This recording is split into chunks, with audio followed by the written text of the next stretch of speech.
Bismillahirrahmanirrahim.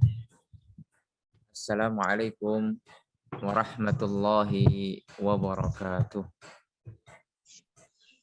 Innal hamdalillah nahmaduhu wa nasta'inuhu wa nastaghfiruh wa na'udzu billahi min shururi anfusina wa min sayyiati a'malina. Man yahdihillahu fala mudilla lahu wa may yudlil fala hadiyalah. Asyhadu an la ilaha illallah wahdahu la syarika lah wa asyhadu anna Muhammadan abduhu wa rasuluh. Qala Allah tabaraka wa ta'ala ya ayyuhalladzina amanu taqullaha haqqa tuqatih wa la tamutunna illa wa antum muslimun. Alhamdulillah kita bersyukur kepada Allah Subhanahu wa taala telah memberikan kepada kita kesempatan sehingga kita bisa melanjutkan pengajian kita yang akan kita lakukan rutin membahas kitab Khud Aqidatak minal Qur'ani was Sunnah. Itu ambillah akidahmu dari Al-Qur'an dan Sunnah as-sahihah yang sahih dari Nabi Muhammad SAW.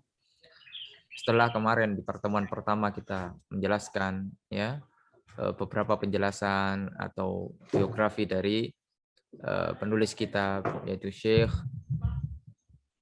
Muhammad Jamil Zainu rahimahullahu taala, maka kita melanjutkan ya pengajian kita pada kesempatan kali ini.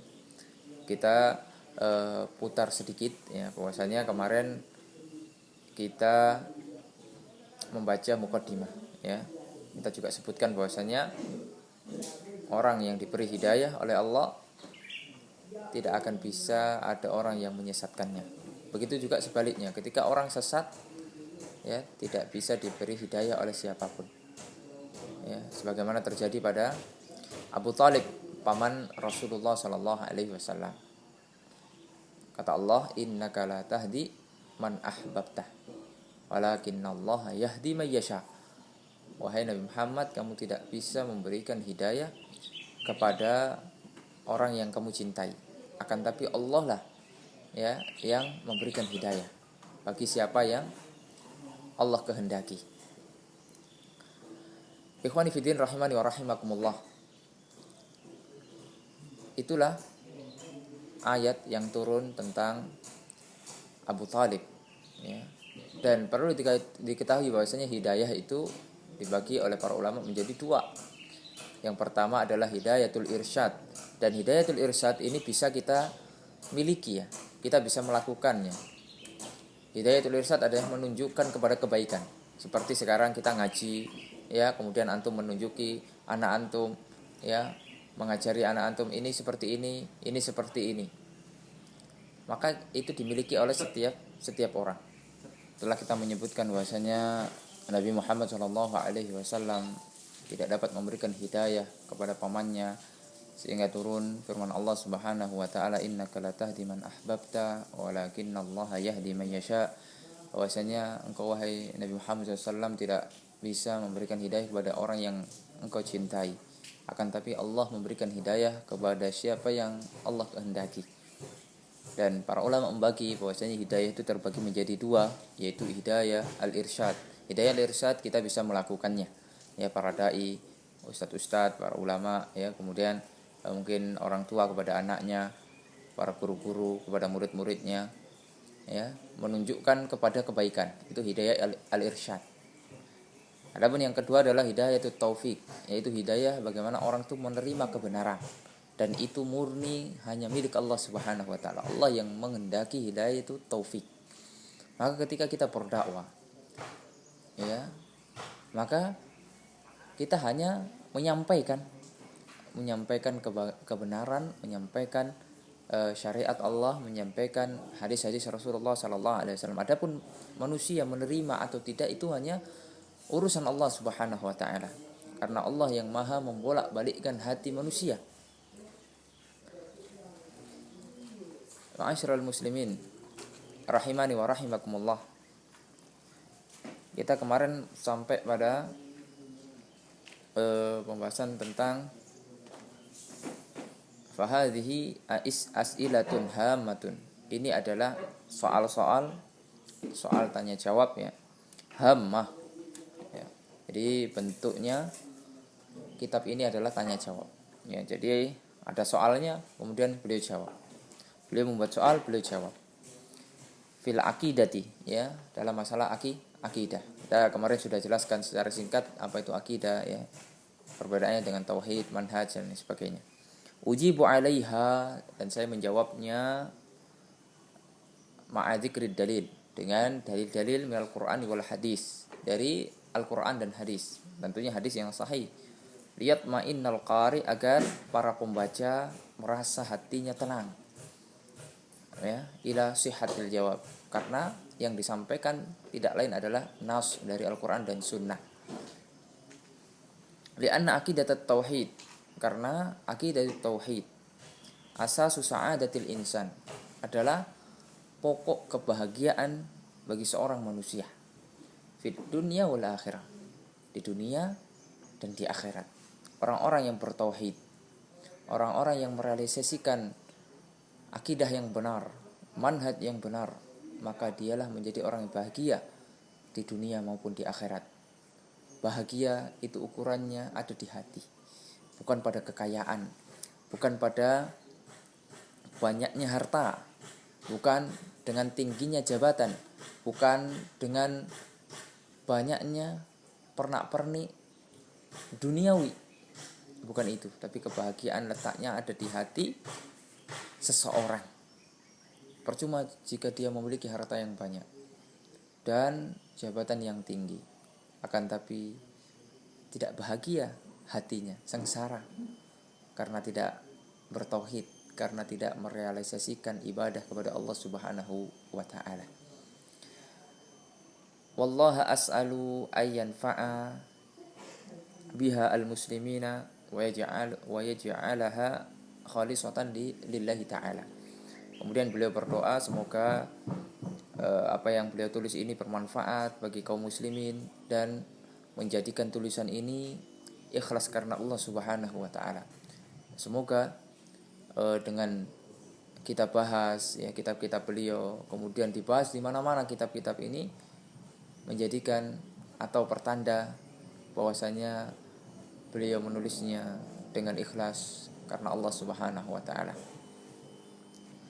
Disampaikan oleh Syekh Muhammad Jamil Zainu di Mekkah Al-Mukarramah.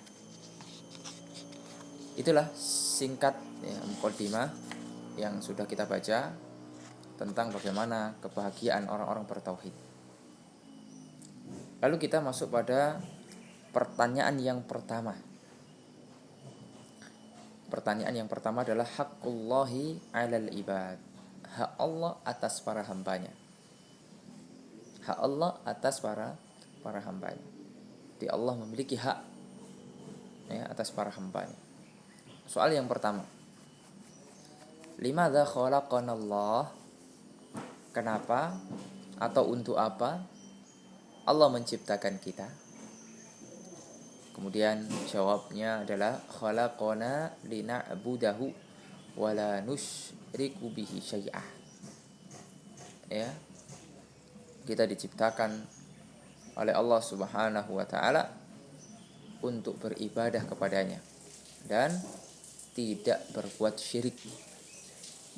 Wa dalilu qauluhu ta'ala fi surati Dzariyat, dan dalilnya ada pada surat Az-Zariyat ayat yang ke-56. Ya.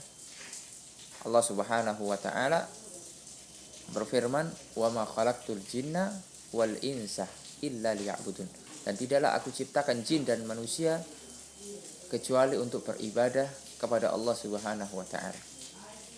Para ulama menafsirkan bahwasanya liya'budun adalah liwahidun, untuk mentauhidkan Allah Subhanahu wa taala. Dan itulah misi dakwah para nabi dan rasul, diutus oleh Allah Subhanahu wa taala untuk menyerukan peribadatan hanya kepada Allah Subhanahu wa taala. Tidak boleh memalingkan ibadah kepada selain Allah, sebagaimana dilakukan oleh kafir-kafir Quraisy, yang mana mereka tidak mau meninggalkan berhala-berhala yang mereka sembah, sehingga Nabi Muhammad SAW berdakwah kepada mereka dan mendapatkan rintangan, tantangan dan permusuhan. Karena Nabi Muhammad SAW menyerukan tauhid, sedangkan mereka tidak mau meninggalkan sesembahan-sesembahan selain Allah Subhanahu wa taala. Kemudian Nabi Muhammad sallallahu alaihi wasallam bersabda, haqqullahi 'alal ibadi ay ya'buduhu wa la yusyriku bihi syai'ah. Muttafaqun alaih. Ya, jadi hak Allah atas hambanya adalah agar manusia beribadah kepada Allah Subhanahu wa taala dan tidak menyekutukan Allah Subhanahu wa taala. Ketahuilah bahwasanya menyekutukan Allah adalah sebesar-besar dosa.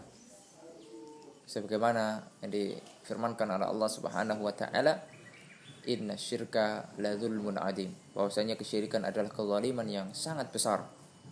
Dan Allah Subhanahu wa taala tidak akan mengampuni dosa syirik.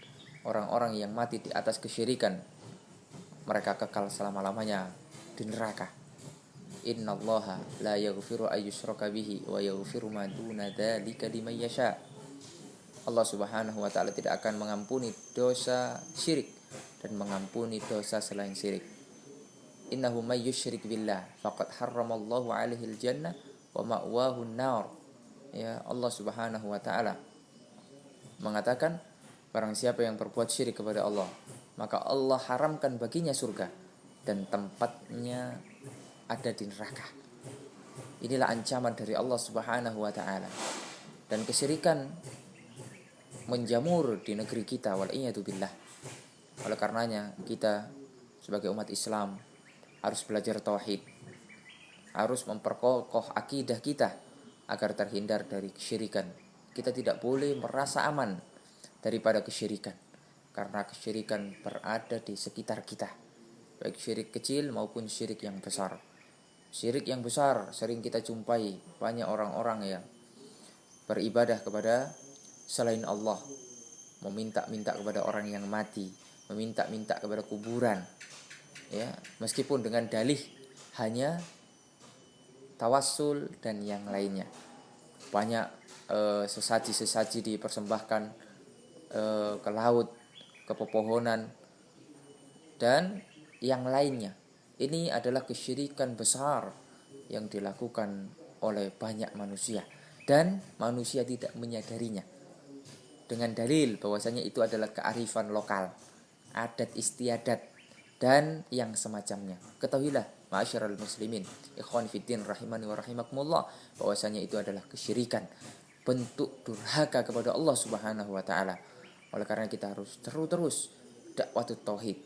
Dan di antara kesyirikan adalah orang-orang mempercayai jimat-jimat, bahwasanya jimat itu mendatangkan manfaat dan menolak mudarat.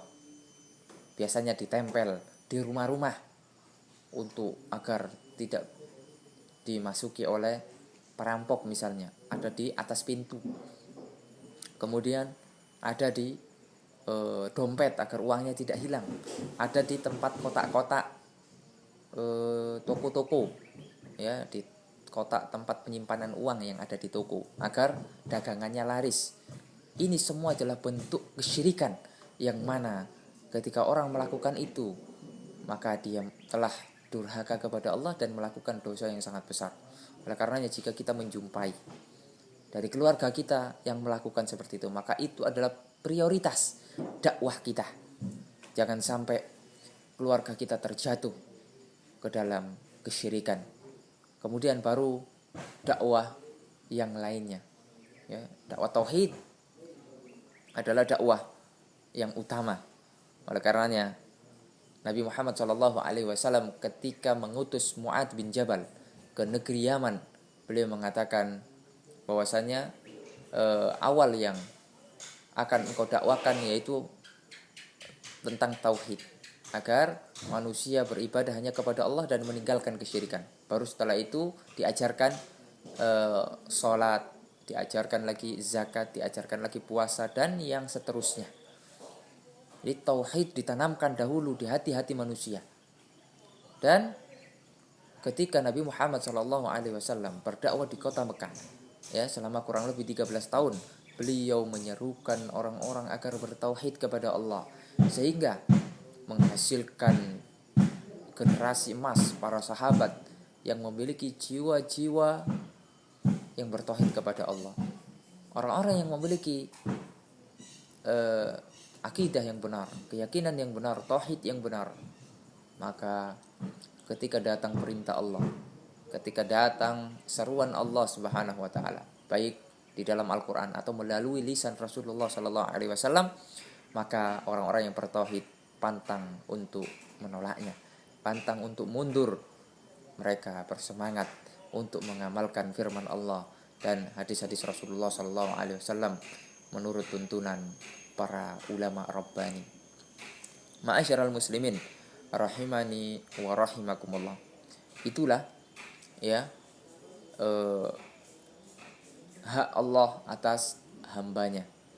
Jadi kita harus terus berdoa kepada Allah agar Allah melindungi kita dari perbuatan syirik, agar Allah Subhanahu wa taala melindungi kita dari dosa-dosa besar. Di antaranya adalah kesyirikan. Kemudian kita dakwahkan keluarga kita dengan hal-hal yang lain, ya. Dan subhanallah, ya, dakwah tauhid adalah dakwah yang barokah. Dakwah yang barokah yang diberkahi oleh Allah Subhanahu wa taala. Oleh karenanya kita jangan bosan-bosan untuk terus ngaji tauhid. Ya, ngaji kitab tauhid. Ya. Meskipun belajar tauhid, belajar akidah, ya tidak mesti dengan kitab-kitab akidah. Bisa dengan kitab-kitab yang lain, tapi nanti disisipkan pelajaran-pelajaran akidah. Jadi dakwah tauhid adalah prioritas. Ya, oleh karenanya Syekh Al-Albani rahimahullahu taala menulis sebuah kitab At-Tauhidu awwalan ya du'ata al-Islam. Ya, tauhid yang pertama wahai para duat, sampaikan tauhid. Ya, ajak umat untuk bertauhid. Baru kemudian perkara-perkara yang lain dari syariat-syariat Allah Subhanahu wa taala. Ma'asyiral muslimin rahimani wa rahimakumullah. Itulah pertanyaan pertama, ya, agar manusia mentauhidkan Allah dan menjauhi segala macam bentuk kesyirikan. Dan kesyirikan banyak macamnya, nanti akan dibahas pada pertanyaan-pertanyaan berikutnya. Lalu kita masuk pada pertanyaan yang kedua.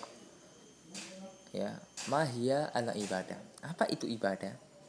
Apa itu ibadah? Kita sering dengar kita harus beribadah kepada Allah. Apa sih itu ibadah? Maka jawabannya adalah al-ibadatu ismun jami'un lima yuhibbuhullahu minal aqwali wal af'al kad du'ai was salati wad dzabhi wa ghairiha. Jadi ibadah itu semua nama yang dicintai oleh Allah Subhanahu wa taala dari perkataan dan perbuatan. Ya, dari perkataan dan perbuatan. Dan Allah mencintai hal tersebut. Semisal di sini dicontohkan doa. Nah, doa itu perkataan. Mungkin perbuatan masuk juga karena doa, ya, dari adab-adab doa adalah mengangkat tangan. Kita angkat tangan kita menghadap Allah Subhanahu wa taala. Ya. Kemudian wassalah. As-shalah juga ibadah, perkataan dan perbuatan. Wadzabah, dzabah juga ibadah perbuatan. Bisa masuk kepada ibadah perkataan juga karena orang yang menyembelih harus dimulai dengan perkataan Bismillahirrahmanirrahim. Ya. Allah Subhanahu wa taala berfirman, Qul inna sholati, katakanlah bahwasanya salatku, wa nusuki dan sembelihanku, wa mahyaya dan kehidupanku, wa mamati dan matiku lillahi rabbil alamin, hanya untuk Allah Rabb semesta alam. Ya. Nabi Muhammad sallallahu alaihi wasallam bersabda, wa ma taqarraba ilayya 'abdi bi syai'in ahabba ilayya mimma aftaradtuhu alaihi. Dan tidaklah seorang hamba mendekatkan diri kepadaku, ya, dengan sesuatu yang paling aku cintai melainkan apa yang aku wajibkan kepadanya. Jadi amalan yang paling dicintai oleh Allah Subhanahu wa taala adalah amalan-amalan yang wajib. Ya, amalan-amalan yang wajib masuk di dalamnya rukun Islam. Nabi Muhammad SAW bersabda, buniyal islamu ala khamsin, syahadati an la ilaha illallah wa anna muhammadar rasulullah wa iqamis shalah wa ita'iz zakah, ya, wa shaumi ramadan wa hajjil bait. Ya, jadi Islam itu dibangun di atas 5 pokok atau 5 rukun. Yang pertama adalah syahadat, bahwasanya mengakui tidak ada ilah yang berhak diibadai melainkan hanya Allah, dan Muhammad adalah utusan Allah. Dan ini adalah ikrar agar seseorang dapat masuk ke dalam agama Islam. Jika ada orang yang melakukan kebaikan apapun bentuknya, akan tapi lisannya tidak pernah terucap kalimat syahadat, maka amalannya akan sia-sia. Amalannya akan sia-sia, tidak akan diterima oleh Allah Subhanahu wa taala. Karena syarat diterimanya amal nanti akan dibahas pada pembahasan atau pada soal berikutnya, adalah apa?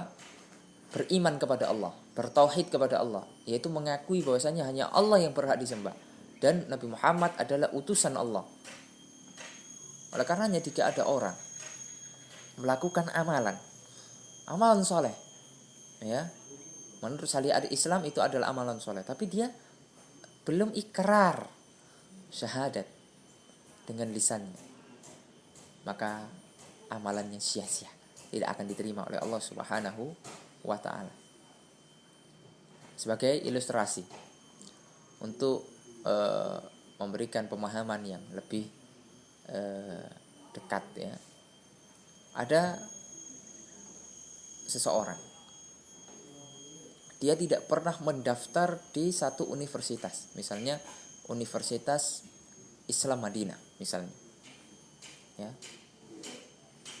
Dia tidak pernah mendaftar, tidak juga ada pengumuman dia diterima. Kemudian juga dia tidak memiliki kartu mahasiswa, tidak memiliki tanda pengenal bahwasanya dia mahasiswa. Lalu saat Universitas Islam Madinah mengadakan ujian, lalu dia datang dan mengikuti ujian, dan tidak diketahui, ya, dia tiba-tiba datang, entah dia menyusup atau seperti apa. Dia datang, dibagikan soal kepadanya, ya, karena mungkin pengujinya tidak tahu. Akhirnya dia mengerjakan ujian itu, dan nilainya mumtaz murtafi, ya, 100 misalnya. Bahkan satu kelas itu mungkin tidak ada yang sampai 100, 90, 99, dia 100. Ya. Bayangkan. Akan tetapi, ya, ketika diperiksa tidak ada nama dia, tidak ada daftar, dia juga tidak ada riwayat daftar dan yang lainnya. Maka apakah layak dia mendapatkan ijazah? Jawabnya tidak. Jawabnya tidak, karena dia tidak mendaftar. Begitu juga dengan agama Islam. Meskipun agama Islam tidak perlu mendaftar, cukup dengan mengikrarkan. Ya, ini sebagai ilustrasi saja untuk memudahkan. Ya. Cukup dengan mengikrarkan syahadat, meyakini dengan benar, dan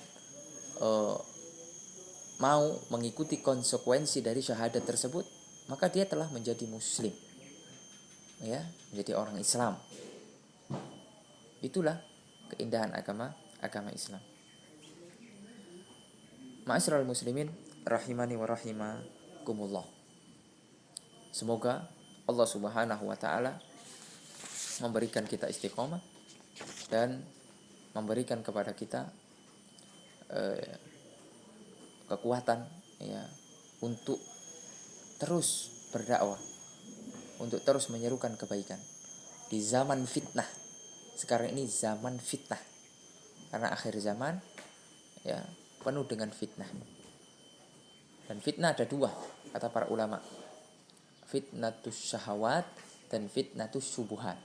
Fitnatus syahwat berkaitan dengan perut dan kemaluan, ya, syahwat wanita, syahwat kepemimpinan, syahwat jabatan, syahwat uang, ya, syahwat nafsu makanan, ya, perut dan kemaluan, yang mencakup itu semua. Kemudian ada syubhat, ya, dia apa, pemikiran-pemikiran sesat. Dan sekarang banyak orang-orang, ya, yang menyajikan kesesatan terang-terangan, tidak ada malunya, ya, entah dia memang sengaja tahu bahwa dia sesat kemudian disebarkan karena dia memang membenci Islam, ataupun dia tidak sadar kalau dirinya sesat. Maka itulah fitnatus syubhat. Maka kita dengan belajar akan dapat mengetahui mana yang hak, mana yang batil. Semoga Allah Subhanahu wa taala mengampuni segala dosa kita.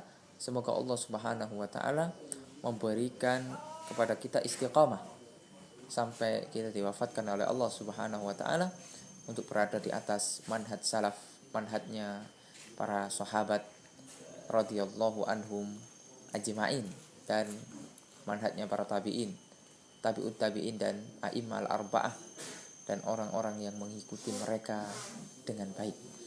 Insya Allah kita akan melanjutkan pelajaran kita pada pertemuan yang ketiga biidnillahi ta'ala, membahas tentang bagaimana kita menyembah Allah Subhanahu wa ta'ala. Dan setiap awal dari pelajaran kita akan kita review pelajaran sebelumnya, ya, secara singkat.